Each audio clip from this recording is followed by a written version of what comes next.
Sveiki, Vitalijus Rapcevičius esu, e, atstovauju bekendą.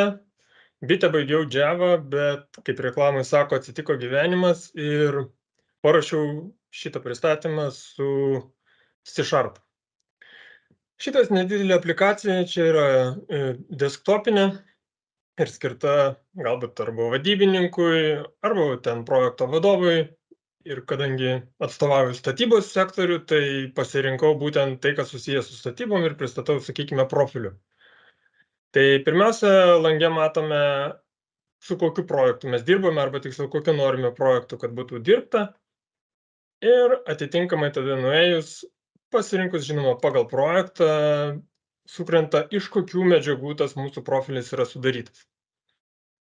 Taip pat šitie visi sąrašai sukrenta čionais ir toliau galime pasirinkti, sakykime, kokį užsakovas galbūt norėjo skersmens profilį.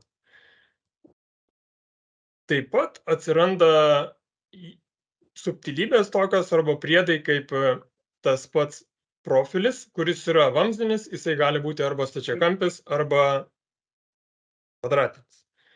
Gali būti, kad galbūt tas profilis turi ir L formą, bet irgi tada jisai gali būti stačiakampis arba lygiašonis, bet jeigu, kaip matote, jo nėra tokio, tai tada tokio duomenų bazėje ir neatsiranda.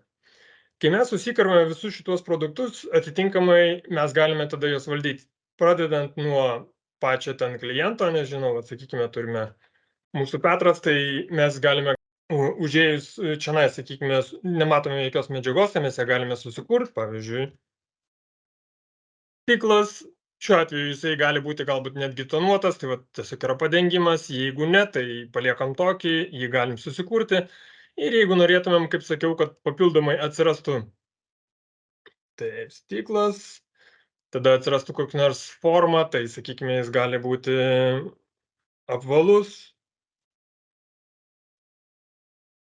Ir sukuriam kažkokį tai prefiksiuką. Galim sukurt ir jeigu jisai turi kažkokių tai papildomų ten formų, mes jį galime pridėti, kad čia atsirastų. Arba ne. Arba, žinoma, jeigu mums kažkokio tai nereikia gaminio, tai mes jį galime, žinoma, paprastai paimti ir ištrinti. Tai toks trumpas, paprastas įrankiukas dirbti, manau, nedidelėje įmonėje arba atlikti kažkokiem smulkiam darbam. Tai ačiū už dėmesį